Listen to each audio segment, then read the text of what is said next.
wanting to get into a unique business venture and just don't know where to start?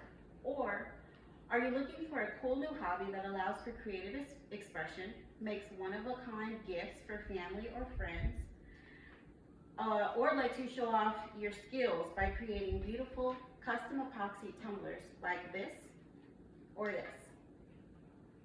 Well, I can show you how in just 5 easy steps. Coating a cup with epoxy is a secret to achieving that smooth glass-like finish that makes your design stand out. It's fun, it's creative, and you can even turn it into a profitable business. Today, I'll walk you through the process step by step so you can learn how to do it safely and beautifully. Step 1 is to gather your materials. What you'll need is parchment paper or silicone mats to protect your work area, gloves and a face mask to keep you protected. Inhalation and coming in contact with the skin and eyes can cause health problems. A clean stainless steel tumbler. How you clean your tumblers is you spritz alcohol on them and wipe them clean. Mixing cups, they can be disposable or silicone, and sticks for mixing your epoxy. A heat gun for popping the bubbles once the epoxy is fully coated onto your tumbler. Glitter, or you can even use vinyl and paint to place on your tumbler. And your 2-part epoxy. Step 2 is to mix the epoxy. Taking your cups, you'll need 20 milliliters, 10 milliliters each, 10 milliliters of your resin and 10 milliliters of the hardener. Mix it together slowly for about 3 to 5 minutes.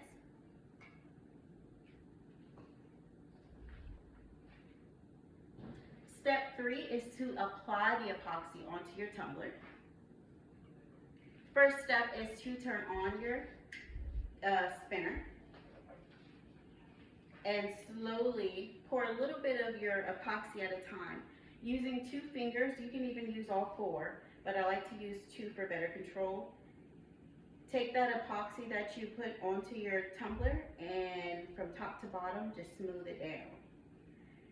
Make sure all the epoxy is onto your tumbler, coat it fully, and that none of the epoxy is dripping at the bottom. If it does drip at the bottom, you just take a bit off.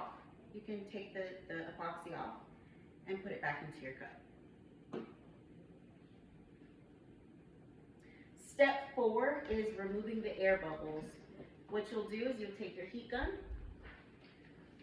and just kind of wave it across without holding it in one spot for too long. If you do that, it may scorch your epoxy and ruin your cups. You don't want to hold it for too long. And step 5 is to let it cure. It's recommended 4 to 6 minutes on the spinner, and then the rest of the time just set aside to harden. But it takes 24 hours for the whole cup to cure, the epoxy on the cup. So I just like to let it spin for 24 hours. And that's how you coat a cup with epoxy in just 5 simple steps. With a little patience and practice, you can create stunning professional looking tumblers that make perfect gifts or even launch your small business. Remember, the key is even mixing, proper application, and proper curing. Once you see that beautiful glassy shine, you'll be hooked just like I was.